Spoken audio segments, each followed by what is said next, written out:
Hi, this is Alyssa. I wanted to take a minute and look at some materials that I have used in class and evaluate them for accessibility if these were things that were going to be used in an online course.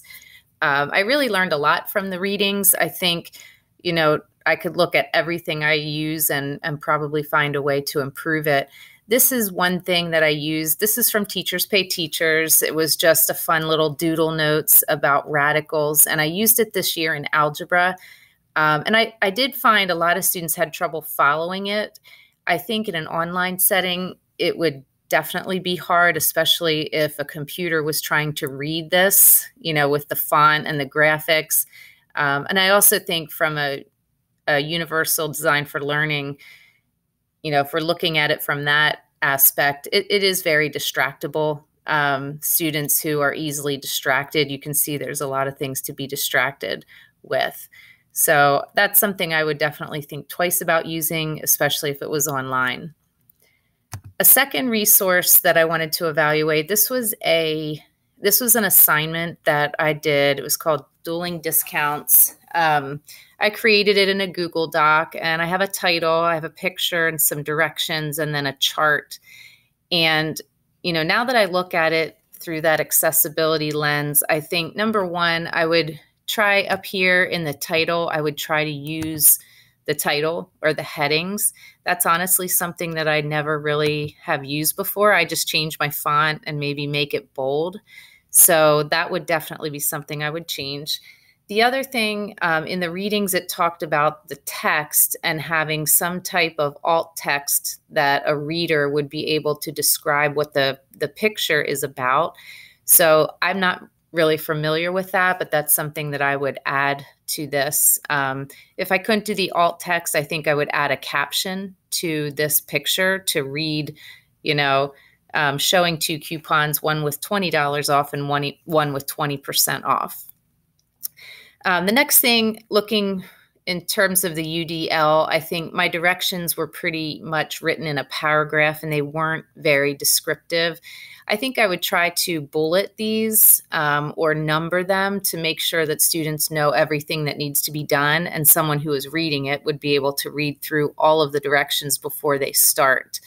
I noticed at the very end there's a reflection, which would be tough for someone who has trouble seeing. If this was being read, it may be better to have it up in the directions. Another thing I would change are these little pictures here it would be difficult to read.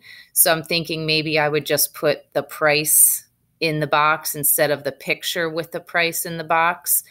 I also try to be fun and I put in some different colors. When the students write in those blocks, it automatically changed them to colors.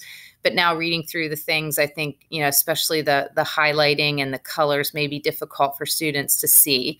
So I think I would probably just go back to making them all in a black font. I might make the font a little bit bigger and perhaps maybe spread out, the boxes a little bit to give students more room.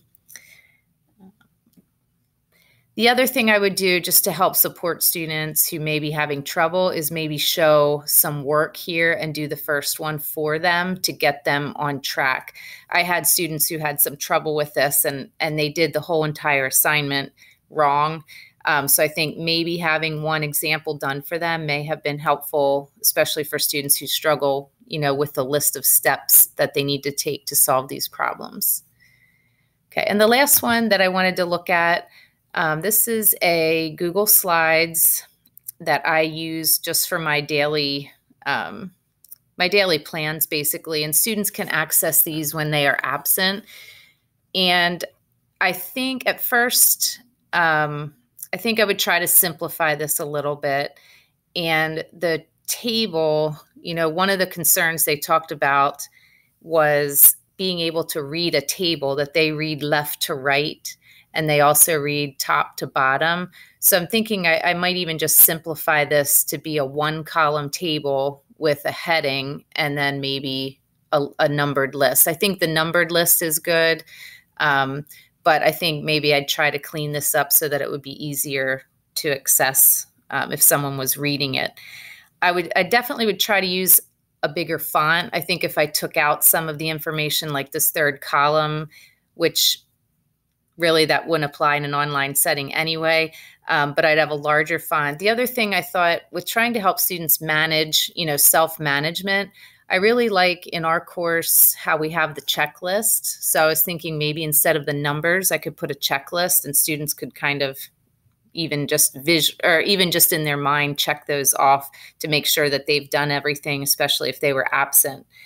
I am pretty brief in my explanations here that I write, and I think if I was using this online, especially for students who have to access it more, I'd try to be a little more descriptive with what we did in class. And let's see. I think that's about it. I really learned a lot this module, and reflecting on some of the things I do, even in my face-to-face classes, I think there's a lot of room for improvement. So thanks, and I hope you can give me some feedback.